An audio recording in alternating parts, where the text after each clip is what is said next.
Here's an update from Lavalle, Brown & Ronan. Hit-and-run accidents occur when a driver who causes a crash flees the scene instead of waiting for law enforcement officials or other first responders to arrive.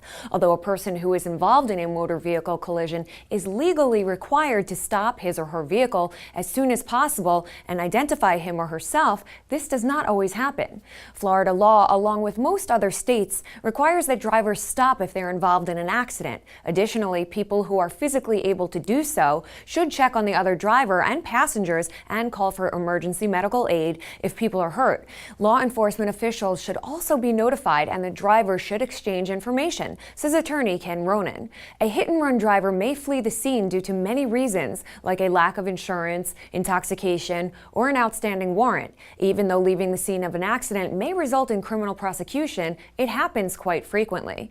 Consulting a car accident lawyer may be an important step to take if you or a family member has been involved in a hit-and-run. An experienced attorney can guide you through the legal process of protecting yourself and seeking compensation for your injuries.